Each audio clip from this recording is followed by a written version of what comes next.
Whereas my previous slide presentation explained how a free market economy works, I wanted to show you in layman's terms exactly what happened during the crash of 2008 to our economy. The same principles apply in terms of the free market, that consumers spend money to get goods and services from firms who pay wages, profits, and rents to households, and those households then spend their money again to live by buying food and clothing and all the necessities of life.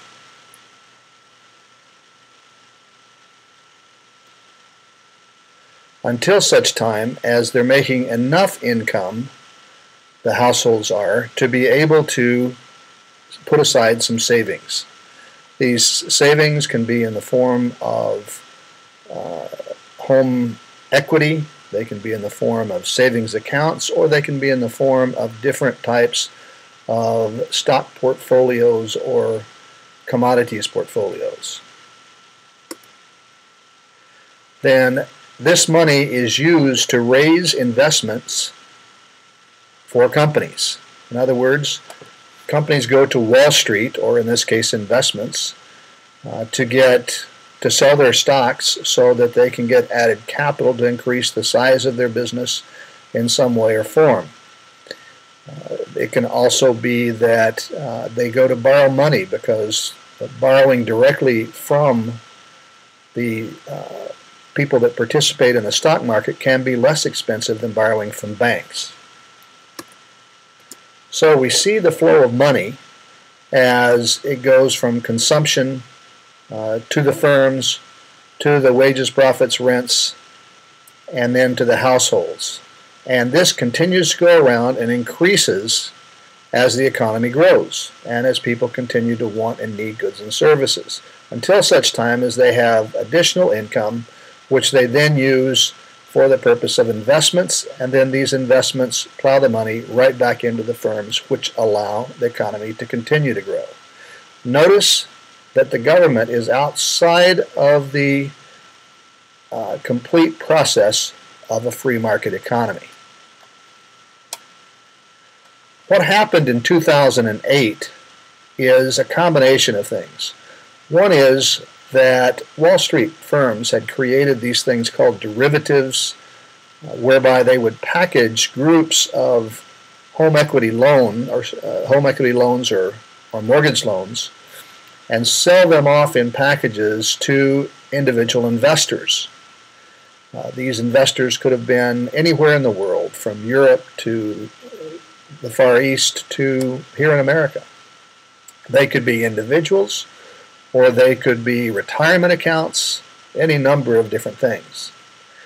But by valuing these mortgages as more than they actually were, I say this because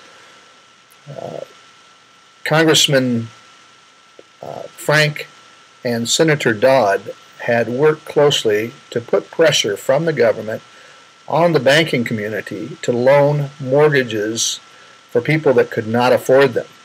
These mortgages were deemed by the investment community to be good investments, when in reality they were not. People bought them in the droves, and when it became apparent that the economy was slowing down and that the value of people's homes reduced, then these Wall Street firms started losing huge amounts of money. In fact, to the tune of something like $15 trillion. As that money trickled back to people's individual savings accounts, whether they be in the banks or in their home equity, that money diminished. In many cases, it was because people were swayed by the banks to borrow money because the value or the equity in their home had increased over this time, because property values had shot up to record heights. So as these properties were then revalued at a more reasonable rate, then the equity people had in their homes either reduced significantly or became less than what the people actually owed in the home, which means that those households became underwater.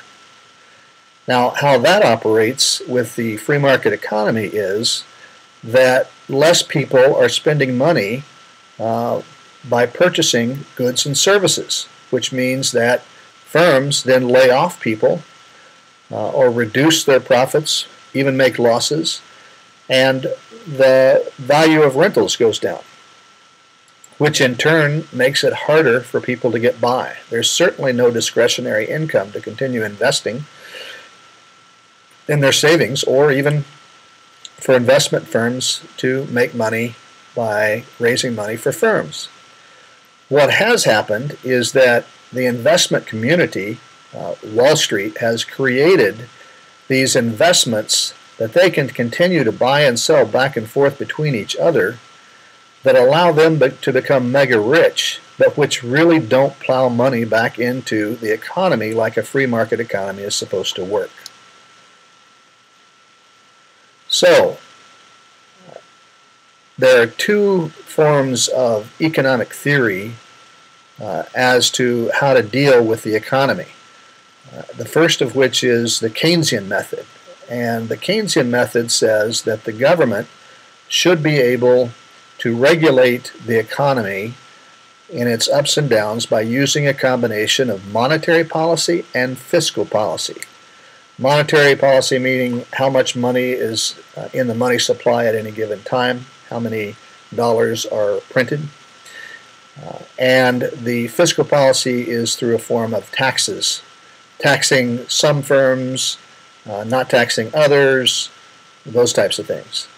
So Keynesian economics was fine for a simple agrarian economy, but when you get into a complex economy like we have in the world today, and especially in the United States, the variables are so great that there's no model, or what we call an econometric model, which is a computer model of all the different inputs into the economy, that you can use to regulate the economy. So none of these work because it has become so complex. What we need to do is get away from Keynesian economics and go back to the free market economies. You'll often hear people like Ron Paul talk about that area.